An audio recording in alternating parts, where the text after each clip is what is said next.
Dis à quelqu'un, sois la bienvenue dans la présence du Seigneur. Alléluia. Gloire à Dieu.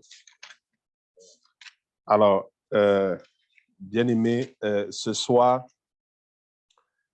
je voudrais qu'on aborde, je dirais, parce que s'il faut parler de la louange, l'adoration, on pourra encore en parler un mois.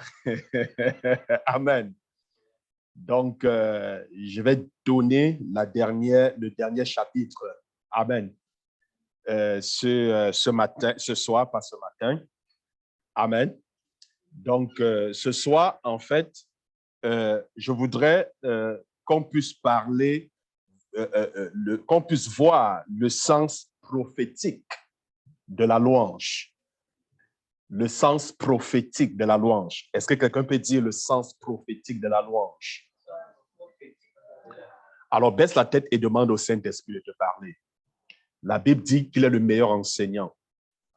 Oui, il a dit qu'il nous conduira dans toute la vérité. C'est ce que le Seigneur a dit. Quand l'Esprit viendra, il nous conduira dans toute la vérité. Seigneur, ce soir, nous nous soumettons corps, esprit et âme sous l'onction, sous le leadership, sous la conduite du Saint-Esprit. Tu as dit que l'onction que nous avons reçue nous enseignera toutes choses. Seigneur, laisse que ton onction, laisse que ton esprit puisse nous instruire ce soir. Et que tout esprit ce soir qui pourrait se lever contre la connaissance de ta parole soit mis hors d'état de nuit. Nous proclamons ton règne, ta seigneurie. Seigneur, comme nous sommes en ta présence, que l'honneur et toute la gloire te soient donnés. Au nom de Jésus-Christ, nous avons prié. Amen. Alors, bien-aimés, nous parlons ce soir du sens prophétique de la louange. Vous savez, la louange, en fait, a un sens prophétique très, très important. Et comme je vous disais au début de la rencontre, lorsqu'on parle de la louange et de l'adoration, c'est l'un des sujets les plus négligés par certains chrétiens. Et c'est aussi l'un des sujets les plus importants, je dis bien les plus importants de la Bible. Amen. Ce n'est pas parce qu'il est négligé qu'il n'est pas important. Donc, c'est l'un des sujets les plus importants. Alors, l'importance de la louange est soulignée à travers toute la Bible. Si vous prenez la Bible, vous regardez de fond en comble, alors il y a un accent porté sur l'importance, sur la valeur de la louange et de l'adoration. La louange a toujours revêtu en fait une importance spéciale. Elle a toujours été très, très importante. Alors, toutefois, dans les derniers jours de cet âge, je parle bien dans les derniers jours, lorsqu'on parle des derniers jours, nous avons étudié ensemble la chronologie de la fin des temps. Et nous savons que Jésus revient bientôt. Et lorsque Jésus reviendra, son royaume, il reviendra. Amen. Lorsqu'il reviendra, ça sera pour chercher avec lui ses élus. Et nous savons qu'il y aura un règne de 1000 ans sur la terre. Et pendant ce règne, la terre connaîtra la paix, une paix qu'elle n'a jamais connue. Donc, bien aimé, dans les derniers jours, et surtout à cet âge, la louange et l'adoration prennent une importance particulière. Et puis, vous allez comprendre pourquoi en ces fins de temps, pourquoi à cet âge, pourquoi la louange prend-elle une importance très, très importante. En fait, bien aimé, la louange joue un rôle spécial dans la réalisation du dessein de Dieu. Est-ce que tu peux dire à quelqu'un, la louange joue un rôle important dans la réalisation des desseins, des projets de Dieu?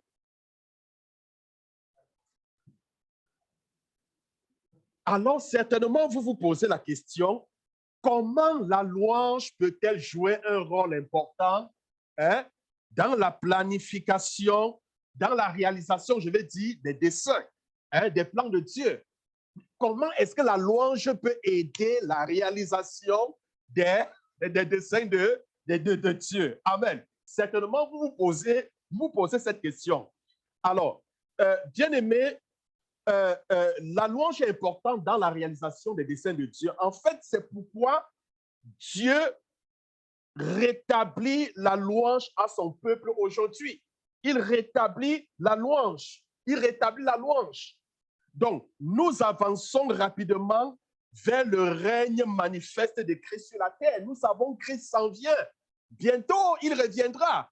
Et au vu de tous les événements, au vu de tout ce qui se passe sur la terre, nous savons très bien que l'arrivée de Jésus est imminente. Il revient bientôt. Et il nous a montré les signes qui annoncent son arrivée. Et on le sait, Jésus est sur le point d'arriver.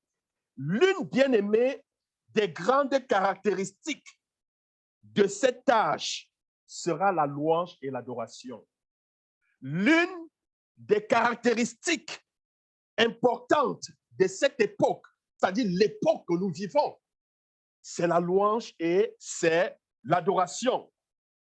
Alors ainsi, Dieu prépare son peuple pour son règne. Est-ce que quelqu'un me comprend? Dieu prépare son peuple pour son règne. Est-ce que quelqu'un peut dire Dieu prépare son peuple pour ce règne? Amen. Il prépare son peuple pour ce règne. Bien-aimés, nous sommes déjà sur le point d'entrer dans le royaume. Et notre préparation consiste en partie à exceller dans la louange et dans l'adoration. Quand on sera avec lui, qu'est-ce qu'on va faire? Ça ne sera que louange et adoration. Amen. On va passer tout le temps à le louer, on va passer tout le temps à l'adorer. En fait, bien-aimés, dans Somme 149, la Bible nous parle ici des louanges de Dieu. Somme 149, je pourrais vous demander, on pourra peut-être lire le verset 1 au verset 9.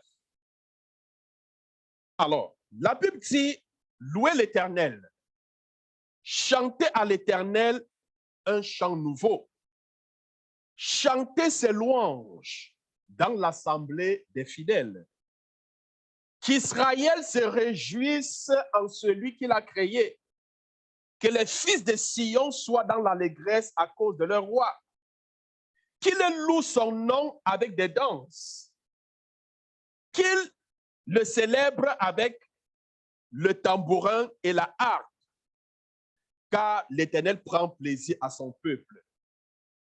Il glorifie les malheureux en les sauvant. Que les fidèles triomphent dans la gloire, qu'ils poussent des cris de joie sur leur couche, que les louanges de Dieu soient dans leur bouche et le glaive de 2 tranchants dans leurs mains. Est-ce que quelqu'un comprend cela? Que les louanges de Dieu soient dans leur bouche et le glaive à 2 tranchants dans leurs mains. Pourquoi faire? Pour exercer, soulignez bien, pour exercer la vengeance sur les nations, pour châtier les peuples. Peut-être vous ne comprenez pas encore. Pour lier les rois avec les chaînes et leurs grandes avec des ceps de fer. Pour exécuter contre eux le jugement qui est écrit, c'est une gloire pour tous ses fidèles. Louez l'Éternel. Alors, bien-aimés, la première partie du psaume 149 que nous venons de lire est constituée pour la plus grande part d'exhortations et de commandements concernant la louange de l'Éternel. Alors, il y a dans ce psaume 10 passages clairs. Si nous prenons tout le psaume, il y a 10 passages clairs où l'Éternel nous ordonne de le louer de diverses façons. Il nous montre comment on doit le louer de diverses façons. Alors, ce psaume, en fait, nous commande de chanter à l'Éternel, de nous réjouir en lui, d'être dans l'allégresse à cause de qui? À cause de notre roi. À cause de notre roi, on parle du roi Jésus. Amen. À cause de notre roi, de célébrer son nom avec des danses, de le célébrer avec des instruments de musique, avec la harpe, etc. Alors, si nous regardons le verset 6, dans le verset 6, nous atteignons en fait la plus haute expression de cette louange. Lorsque David écrit, il dit que les louanges de Dieu soient dans leur bouche. Regardez bien, que les louanges de Dieu soient dans leur bouche et le glaive à deux tranchants dans leurs mains. Bien-aimés, nous voyons, regardons le verset 7. Il dit, pour exercer la vengeance sur les nations, pour châtier les peuples, pour lier leurs rois avec des chaînes et leurs grands avec des ceps de fer. Bien-aimés, ce passage nous fait tout simplement comprendre que les chants, les armes, en fait, les plus puissantes de l'armée de Dieu des derniers jours seront quoi? La louange. C'est ce que la Bible nous fait comprendre. C'est ce que la Bible nous fait comprendre. Il dit quoi?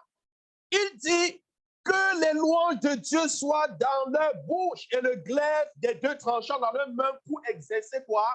La vengeance, pour faire ci, pour faire ça. Donc, bien aimé, nous comprenons que les armes les plus puissantes de l'armée de Dieu des derniers jours seront la louange de Dieu dans leur bouche et le glaive à deux tranchants dans leurs mains. Donc, avec de telles armes, nous pouvons combattre l'ennemi et gagner la grande victoire finale dans le nom de notre Seigneur. Regardez, nous avons vu à plusieurs reprises, la louange est une arme efficace, surtout en cet âge. Lorsque nous regardons dans l'Ancien Testament, nous avons vu dans le livre de Chroniques à plusieurs endroits, lorsque le peuple d'Israël allait en guerre, qui est-ce qu'on mettait devant? On mettait la chorale devant. C'est la chorale qu'on mettait devant.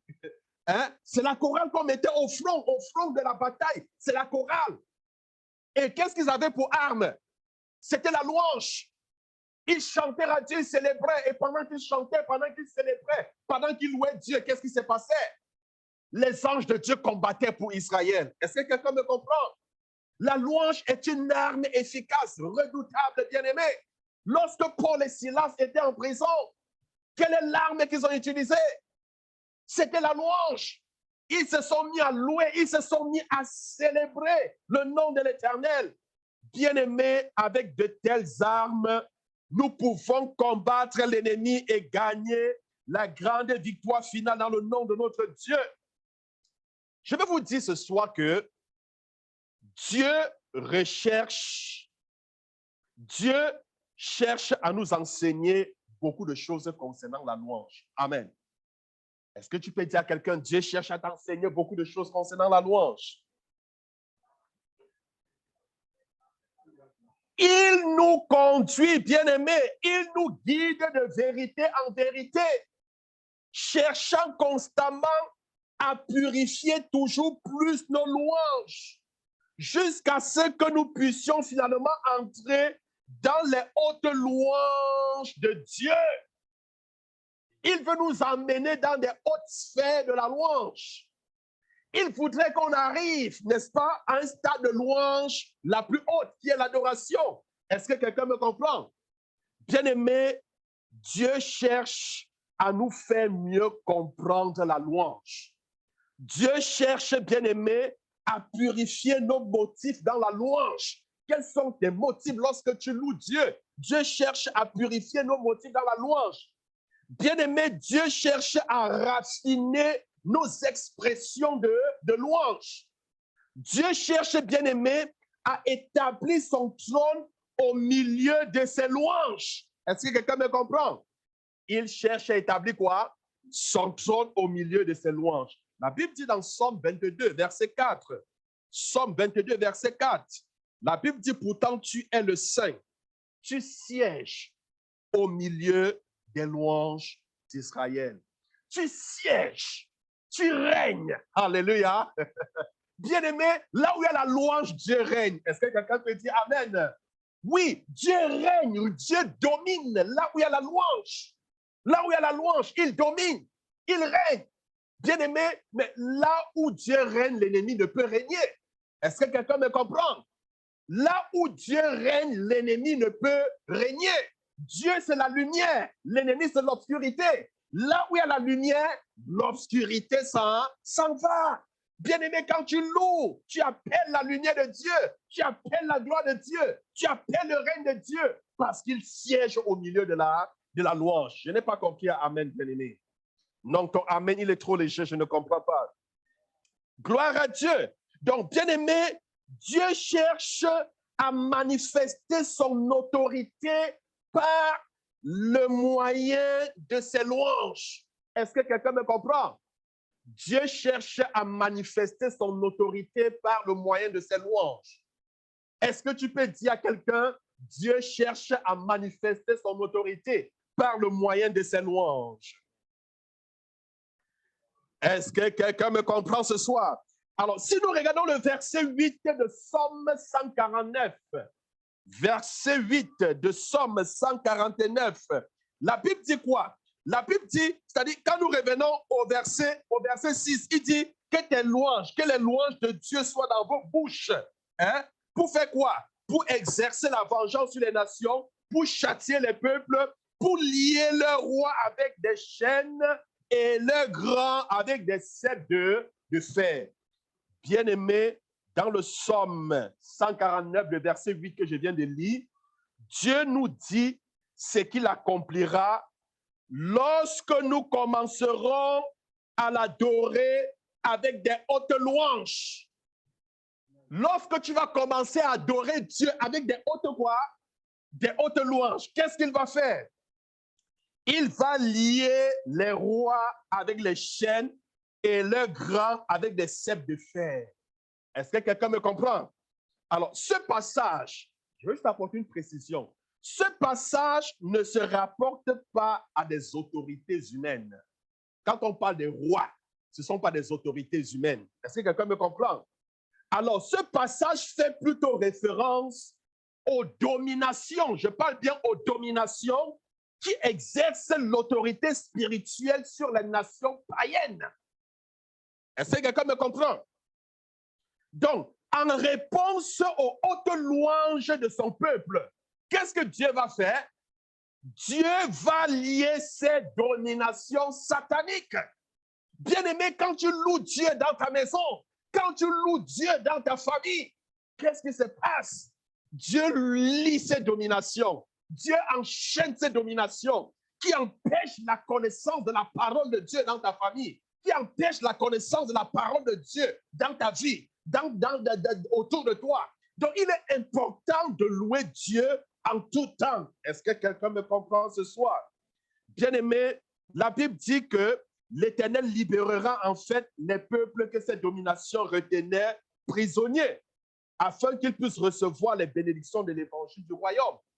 Est-ce que vous comprenez? Donc, c'est pour cela que, écoute, il y a un grand réveil qui s'en vient. Est-ce que vous comprenez? Et ceci est important parce qu'il faut que nous, en tant qu'enfants de Dieu, nous puissions louer le Seigneur. Est-ce que vous comprenez? Parce que c'est lorsque nous allons louer Dieu, c'est lorsque nous allons le célébrer, le louer, qu'est-ce qu'il va faire? Il va lier ses rois, ses autorités. Est-ce que quelqu'un me comprend? Donc, vous comprenez donc ici l'importance de la louange dans la réalisation des desseins de Dieu. Amen. Vous comprenez pourquoi Dieu recherche les adorateurs. Amen. Pourquoi? Il recherche les adorateurs parce qu'il va accomplir sa volonté au travers d'eux. Est-ce que quelqu'un me comprend? Oui, parce que sa volonté s'accomplira au travers d'eux. Bien-aimé, cette libération préparera le chemin pour le plus grand réveil spirituel que le monde ait jamais connu. Les grandes nations païennes vont s'ouvrir au royaume de Dieu. Est-ce que vous comprenez? Il y a des nations fermées à l'évangile. Est-ce que vous comprenez? Il y a certaines nations où vous n'osez, vous ne pouvez pas arriver, vous parler de Jésus. On vous arrête, on vous met en prison. Est-ce que vous comprenez? Mais ces nations vont s'ouvrir à Dieu. Amen. Lorsque les louanges vont monter jusqu'à Dieu, gloire à Dieu. Donc cette puissance, ces autorités spirituelles qui, n'est-ce pas, bloquent l'arène spirituelle et contrôlent ces nations, ils seront liés, ils n'auront plus emprise sur ces peuples. Est-ce que vous comprenez? Ils seront libérés de l'emprise de Satan. Est-ce que quelqu'un me comprend ce soir? Bien-aimé, c'est multitudes que Joël a vues dans la vallée du jugement vont être libérées de l'esclavage spirituel où elles se trouvaient depuis des siècles. Donc, il y a beaucoup qui sont dans l'esclavage, mais qui seront libérés. Est-ce que vous comprenez? Qui seront libérés, qui seront complètement libérés. Et ils vont recevoir la bénédiction du règne glorieux, n'est-ce pas, de Dieu. Alors, il y a cet autre passage dans Somme 67. Somme 67 qui nous fait référence du salut de Dieu pour toutes les nations. Somme 67 qui nous fait référence du salut de Dieu pour toutes les nations. Je voudrais lire le verset 1 au verset 7. Le verset 1 au verset 7. Que Dieu ait pitié de nous et qu'il nous bénisse, qu'il fasse lui sur nous sa face, afin que l'on connaisse sur la terre ta voix et parmi toutes les nations ton salut. Les peuples, soulignez, les peuples te louent, ô Dieu, tous les peuples te louent. Les peuples te louent, ô Dieu, tous les peuples te louent. Les nations se réjouissent et sont dans l'allégresse, car tu juges les peuples avec droiture et tu conduis les nations sur la terre.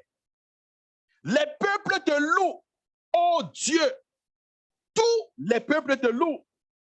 La terre donne ses produits. Dieu, notre Dieu, nous bénit. Dieu nous bénit et toutes les extrémités de la terre craignent.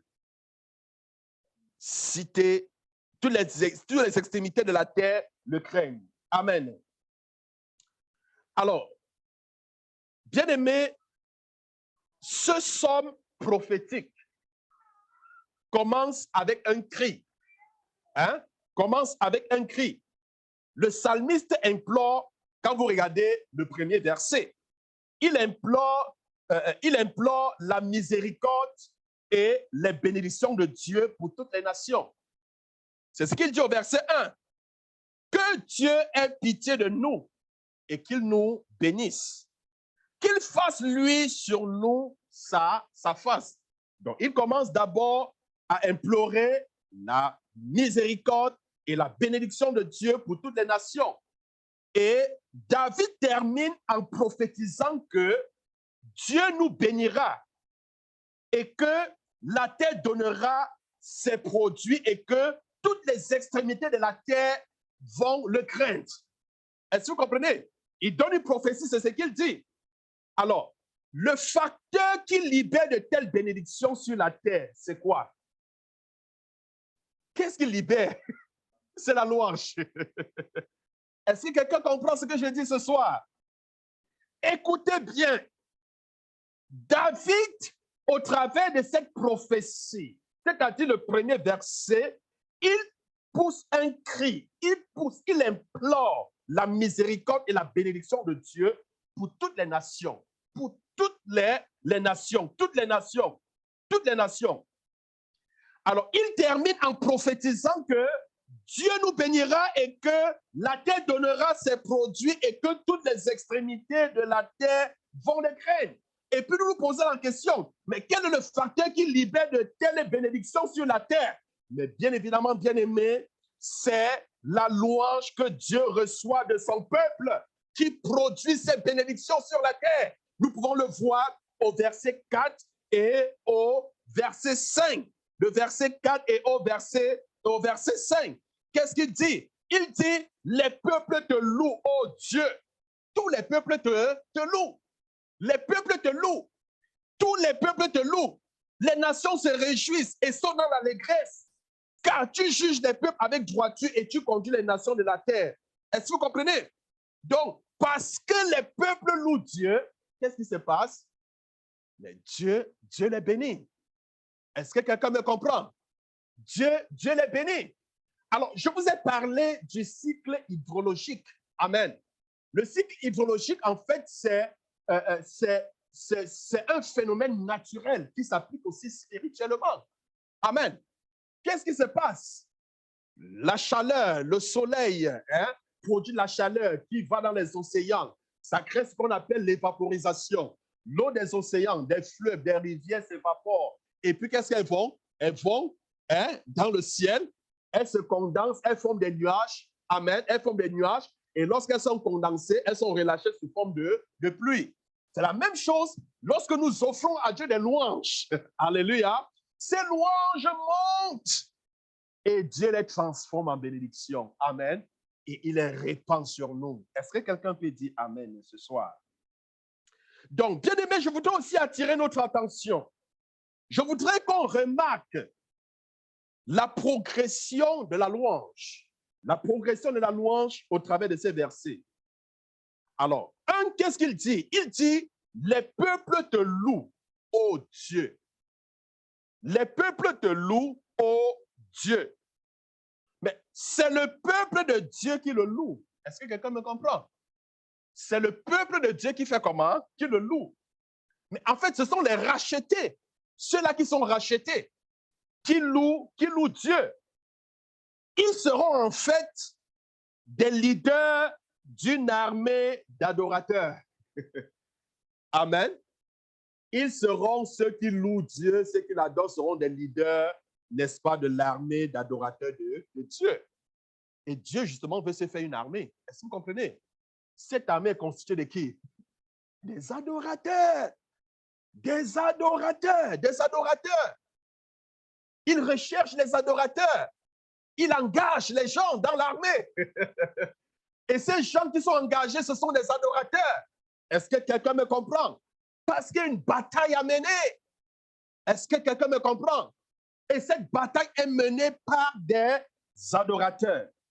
Donc, bien aimé, tout autant que le peuple de Dieu, je dis bien tout autant que le peuple de Dieu ne se lève pas pour donner ses louanges à Dieu, ce plan de Dieu concernant la rédemption du monde restera en veilleuse. Est-ce que vous comprenez? Ça va rester en veille. Ça va tarder à s'accomplir. Amen. Il faut qu'on pousse l'adoration à un niveau extrême. Il faut qu'on loue Dieu. Il faut qu'on l'adore à temps et à contre-temps. Amen. Dis à quelqu'un, est-ce que tu sais que Dieu recrute les adorateurs? Gloire à Dieu. Oui, il recrute. Il recrute les personnes dans son armée. Et son armée est constituée des adorateurs. Les gens qui vont dire, loue Dieu, alléluia. Gloire à toi, Seigneur. Gloire à Dieu. C'est cela que le Seigneur recherche. Alors, bien aimé, le facteur qui précipite le déversement des grandes bénédictions de Dieu sur toute la terre est la louange de la communauté des rachetés. Amen. Imaginez que l'Église ait compris la portée, l'importance de la louange et l'adoration. Et qu'on passe le temps à louer, à célébrer le Seigneur. Imaginez ce qui va se passer sur la terre. Les grandes choses vont se passer. Est-ce que quelqu'un comprend cela? Des choses merveilleuses vont se passer. J'aimerais même qu'on ait une soirée de louange et d'adoration. Amen. C'est-à-dire qu'on se rassemble et qu'on loue uniquement le Seigneur. Qu'on le loue uniquement. Un moment intense. Gloire à Dieu. Pas seulement ici, mais tous les jours dans nos vies. Nous devons le faire. Est-ce que quelqu'un me comprend ce soir? Oui, bien-aimé, nous devons le louer. Bien-aimé, lorsque je vous ai parlé de la progression, alors on parle, les peuples te louent, ô Dieu. Mais après, il dit, tous les peuples te louent. Amen. Est-ce qu'on voit une progression? Les peuples te louent. Tous les peuples te louent. Vous savez ce que ça veut dire? Ceci veut dire qu'il viendra un temps. Est-ce que quelqu'un peut dire il viendra un temps où la louange ne sera pas limitée au peuple racheté de Dieu? Est-ce que quelqu'un comprend? Il vient un temps où la louange ne sera pas limitée au peuple racheté de Dieu, mais elle se répandra bien au-delà.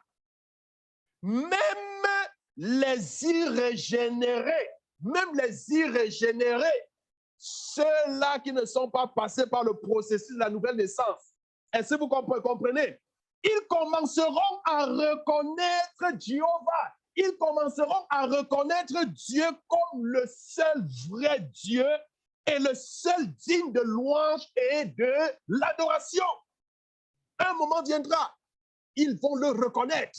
Ceux-là qui n'ont pas connu Jésus, ceux-là qui ne connaissent pas Jésus, ceux-là qui ne sont pas nés de nouveau, ils vont reconnaître qu'il est le seul, le véritable et l'unique Dieu. Amen. Et qu'en dehors de lui, il n'y en a point d'autre. Bien-aimés, lorsqu'on voit, on poursuit dans la progression de la louange. Qu'est-ce qu'il dit? Il dit, les nations se réjouissent et sont dans l'allégresse. Les nations se réjouissent et sont dans l'allégresse. Les nations se réjouissent et sont dans l'allégresse. Mais bien aimé, à ce point, des nations entières commenceront à parler favorablement de Dieu et à le louer. Amen. Donc, ils ne vont pas seulement reconnaître, mais à ce point, ils vont commencer à faire quoi? Les nations vont commencer à le louer. Gloire à Dieu. Ils commenceront par se rendre compte que la seule, je dis bien, les nations, il va arriver un temps, les nations vont se rendre compte que la seule solution à l'insoluble, je parle bien de l'insoluble dilemme humain, est l'intervention du gouvernement de Dieu. Aujourd'hui, face aux problèmes qui tourmentent le monde, on essaie de trouver la solution, mais on n'a pas de solution. Amen. On essaye à gauche, on essaye à droite, on cherche même à constituer un gouvernement mondial, tout ça, pour avoir la paix, mais il n'y a jamais de paix. Amen. Il n'y a jamais de paix. Donc, le moment viendra où les hommes, les nations, les royaumes vont se rendre compte que la solution au problème de l'humanité, c'est quoi? C'est l'intervention du gouvernement de Dieu. Il faut que le règne de Dieu vienne. Est-ce que quelqu'un comprend? Mais regardez la statue et son règne viendra. Amen. Oui, il va régner. Amen. Il va régner. Cette pierre que Daniel a vue, qui est sortie de la montagne sans aucun secours d'une main, qui est tombée sur la statue de Nebuchadnezzar et a détruit toute la statue. Cette pierre, c'est le royaume de Dieu et qui va venir et détruire tous les autres, qui va venir, n'est-ce pas, et s'imposer. Bien-aimé, lorsque cette réaction en chaîne de louange aura été déclenchée par le peuple de Dieu, elle suscitera le gouvernement et la justice de Dieu sur la terre. Amen. Oui, elle suscitera le gouvernement et la justice de Dieu sur la terre. C'est le seul facteur qui peut faire que l'on connaît sur la terre ta voix et parmi toutes les nations ton salut. Amen. Tel que la Bible dit au verset 3, que l'on connaisse sur la terre ta voix et parmi toutes les nations ton salut. Alors, comment les nations peuvent connaître le salut de Dieu? Comment est-ce que les nations vont connaître la voix de Dieu? Amen. C'est par la louange qu'on va donner à Dieu. Est-ce que quelqu'un me comprend? Le mot grec traduit par salut, je dis bien le mot grec traduit par salut, est Yoshua. Ça, c'est le mot grec traduit par salut. Alors, ce mot signifie quoi? Ce mot signifie délivrance, Ça signifie salut dans le thème d'être sauvé du péché de l'enfer. Amen. Ce mot signifie la victoire. Ce mot signifie la prospérité. Ce mot signifie le bien-être, etc. Amen. Etc.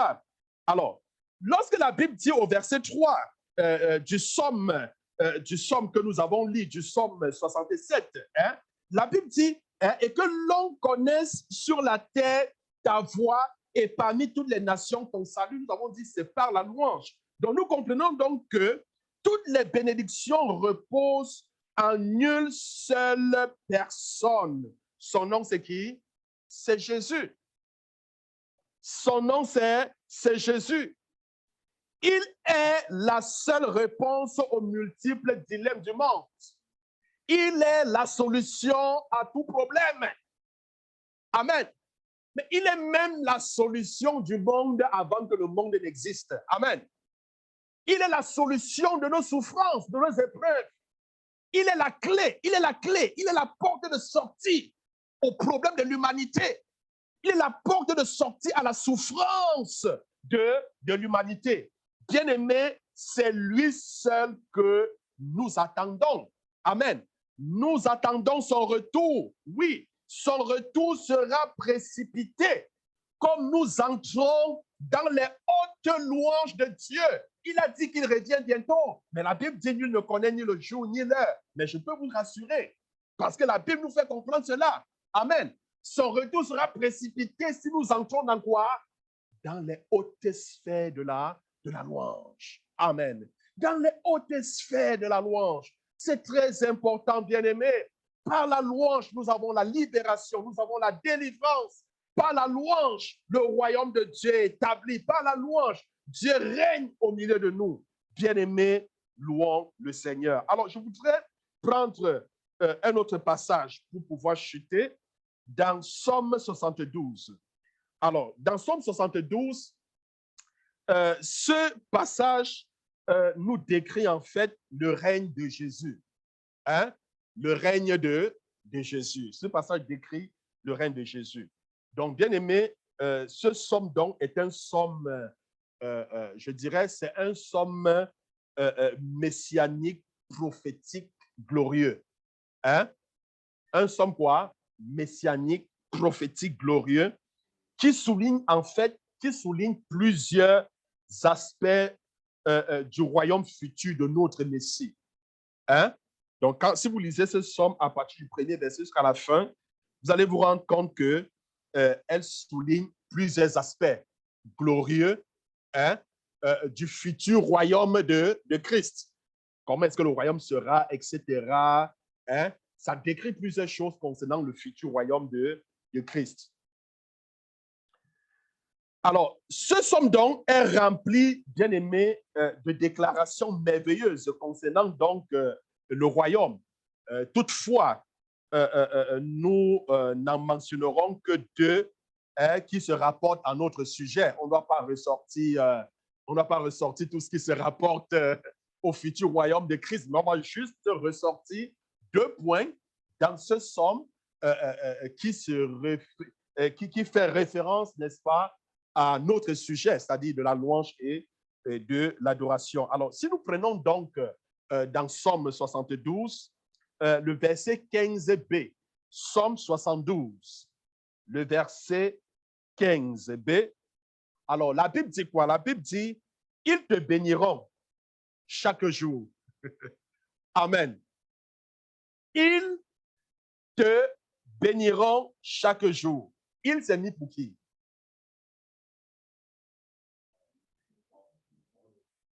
Amen. Hein? Ils te béniront. Bénis qui? Le Messie. Chaque jour. Et si nous prenons Psaume 72, le verset 17. Psaume 72, le verset 17. La Bible dit, son nom subsistera toujours. Psaume 72, le verset 17.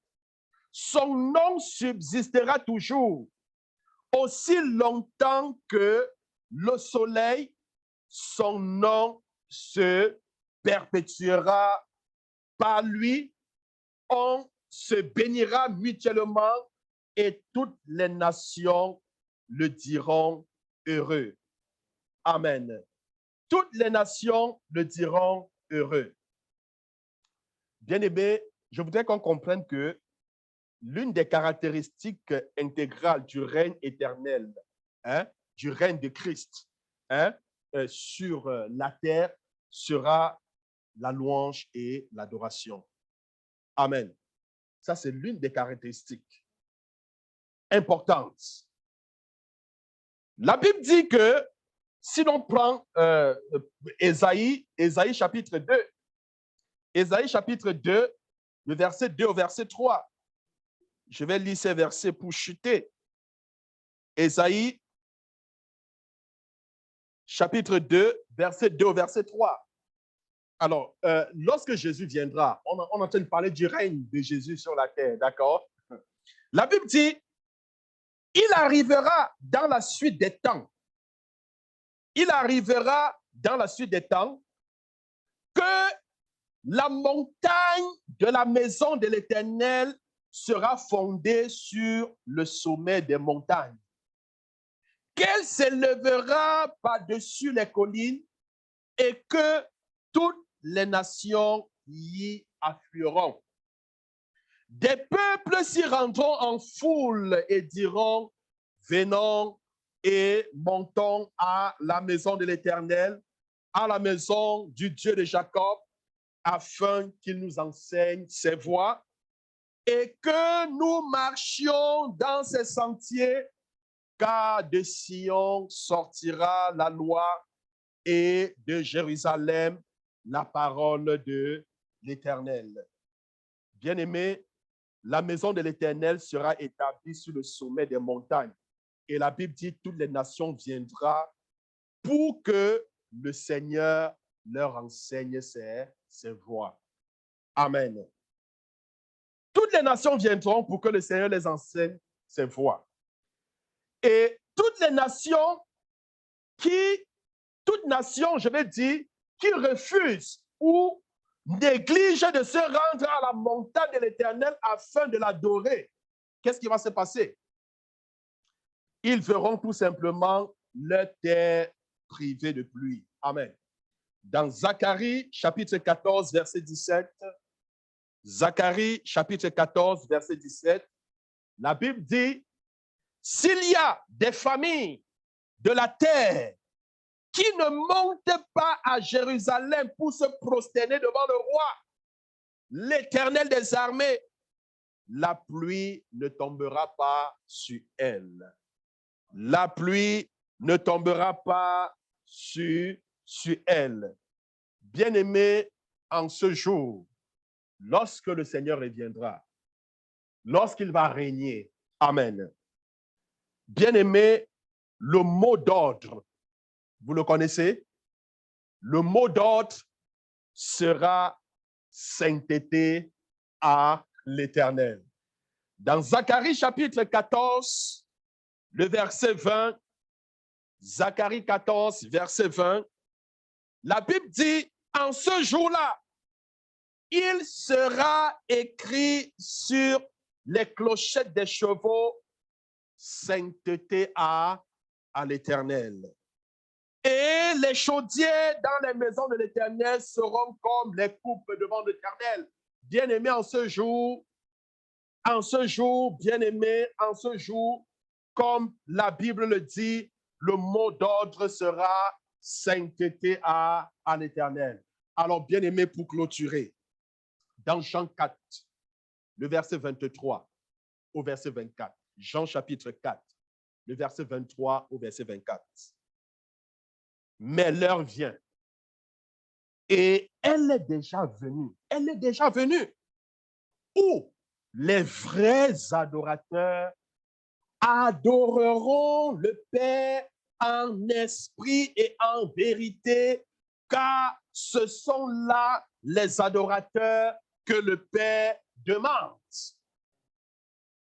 Dieu est esprit et il faut que ceux qui l'adorent en esprit et en vérité. Bien-aimés, en cette fin de temps, Dieu est en train de se former une armée. Amen.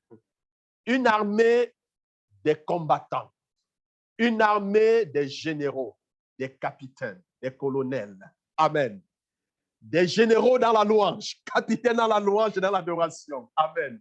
Une armée constituée, n'est-ce pas, de vrais adorateurs. N'oubliez pas, l'adoration, c'est la plus haute sphère, la plus haute forme de la louange. On commence par la louange et on finit par l'adoration. Amen.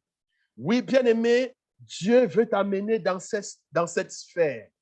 Dieu recherche ceux-là sur qui il peut s'appuyer. Ceux-là qui peut envoyer sur le champ de front, sur le champ de tir. Amen. Ceux-là qui auront pour seule arme la louange dans les lèvres. Amen. La louange dans les lèvres.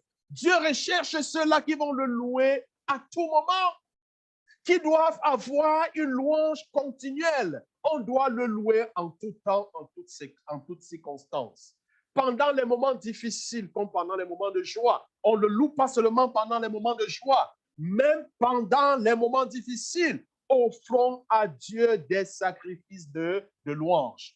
Bien-aimés, n'oublions pas, la louange est un élément important, je dis bien capital, dans la réalisation des desseins de Dieu concernant l'humanité. Alors, c'est un privilège pour toi de faire partie de l'armée de Dieu. Mais Dieu recherche le vrai adorateur. Es-tu un vrai adorateur, bien-aimé? Et je vous ai dit, l'objectif de cette formation, Dieu m'a dit, l'objectif, c'est de susciter les vrais adorateurs. C'est de susciter les gens là qui vont se tenir. Ils vont louer Dieu. La puissance de Dieu va descendre. Amen. Les choses vont se passer dans le monde spirituel. Est-ce que quelqu'un comprend? Des personnes qui vont louer Dieu, les miracles vont s'accomplir dans leur famille. Des personnes qui vont se tenir, vont louer Dieu sans connaître, même sans même imaginer ce qui se passe. Parce qu'ils louent Dieu, les choses vont commencer à se passer dans les quartiers, dans les communautés autour d'eux. C'est ça, les adorateurs. Ce sont de telles personnes que Dieu recherche, bien-aimés. Alors, bien-aimés, je voudrais tout simplement nous donner ce conseil comme Jacques a donné. Lorsque nous écoutons la parole, mettons-la en pratique. Amen. Mettons-la en pratique. Je voudrais que tu refasses un briefing de tout ce qu'on a eu à parler concernant la louange et l'adoration. Et depuis le début, je nous ai dit ceci, j'ai dit ceci, mettons en pratique chaque fois tout ce que nous voyons, tout ce que nous étudions. En le faisant, on actionne en quelque sorte la puissance de Dieu dans nos vies. Amen. Bien-aimé, que le Seigneur vous bénisse. Gloire à Dieu. Que la louange de l'Éternel soit toujours dans tes lèvres. Loue Dieu en tout temps, en toutes circonstances. Amen. Loue Dieu pendant les moments de joie comme pendant les moments difficiles, bien-aimé. Oui, Dieu veut à un certain moment des sacrifices de louange de ta part. Gloire à Dieu. Et pendant que tu loues Dieu, regardez Paul et Silas qui étaient en prison. Ils n'ont pas dit, Seigneur, délivre-moi. Seigneur, fais ceci au nom de Jésus. Non, non, non, non, non, non. Ils ont simplement loué le Seigneur. Amen. Et la puissance de Dieu est descendue. Bien-aimé, rien que le fait, arrive chez toi, mets-toi louer tout simplement Dieu. Loue Dieu. Loue tout simplement Dieu. Et tu vas voir ce qu'il va faire. Ne demande même rien à Dieu. Loue tout simplement Dieu. Bien-aimé, ta louange va monter au ciel. Dieu va transformer cette louange en bénédiction. Il va la répandre sur toi. Est-ce que quelqu'un peut dire Amen? Bien-aimé, que le Seigneur nous bénisse. Amen. Alors, pour lundi prochain, je pense, les élections, c'est quand, pasteur? C'est le 2, hein? Le 2 octobre, le 3 octobre. Parfait. Alors, je voulais passer quelques annonces avant de laisser la parole au pasteur s'il a quelque chose à dire. Nous avons le samedi 1er octobre, la journée nationale de la prière en collaboration avec Canada Christian College. Amen. C'est Rise Up? Ah, avec Rise Up. Oh oui. Rise Up Canada. Exactement. Donc, nous avons, ça tombe bien parce que c'est notre journée de mobilisation dans la prière. Donc, je voudrais en fait que ce jour, que nous soyons dans le jeûne. Amen. Que nous puissions jeûner, que nous puissions joindre nos voix à ceux-là, n'est-ce pas, qui ont porté le fardeau. C'est vrai, nous portons le fardeau, nous prions depuis toujours pour le Canada, pour le monde, pour l'Église. Amen. Donc, à cette occasion spéciale, je voudrais, n'est-ce pas, qu'on se prépare en conséquence, qu'on puisse prier pour les élections en vue du 3. Donc, il est de notre devoir, il est de notre responsabilité de prier pour que les élections se passent dans la paix, dans la sérénité. Nous ne voulons pas le désordre. Amen. Et puis, nous devons aussi profiter pour l'occasion, prier aussi pour la paix dans cette nation. Nous ne voulons pas que les troubles, ce que nous voyons ailleurs, ce que nous voyons chez nos voisins aux États-Unis à côté, hein, nous voulons passer ici. Hein, et on a l'impression qu'il y a des esprits, des esprits maléfiques qui commencent à immigrer hein, des États-Unis pour le Canada. Hein, les esprits de tuerie, d'assassinat, quelqu'un se lève, il va en pleine rue et puis tue les gens à bout portant, il ne te connaît même pas, il n'a aucun problème avec toi et puis te tue juste pour le plaisir de te tuer. Vous comprenez? Donc, on comprend que ces gens sont animés d'un esprit démoniaque. Ils sont animés par un esprit satanique. Et puis, on doit prier pour que Dieu puisse exposer de telles personnes entre les mains des autorités avant même hein, qu'ils ne passent à l'acte. Donc, c'est important, bien aimé. Donc, et lundi prochain aussi, nous continuons nos prières, mais lundi, on va beaucoup prier pour les élections. Amen. Donc, ça sera également une soirée consacrée pour les élections, pour prier pour la paix, en fait. Donc, on va prier pour la paix dans le monde, on va prier pour ceux qui souffrent, on va prier pour les élections, etc. Amen.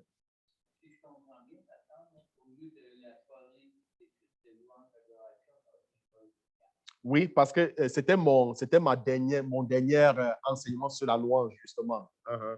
Donc, lundi prochain, donc, ça sera prière spéciale pour les élections. Exactement, exactement. Et puis, le samedi qui suit, justement, on sera là dans le cadre de la prière de mobilisation. Amen. Alors, dimanche prochain, moi, je suis ici à Montmagny et le pasteur François est du côté de Saint-Malachie. Alors, je ne sais pas si le pasteur a quelque chose à dire. Je vais lui laisser la parole. Amen. Alors, bien aimé, que le Seigneur vous bénisse.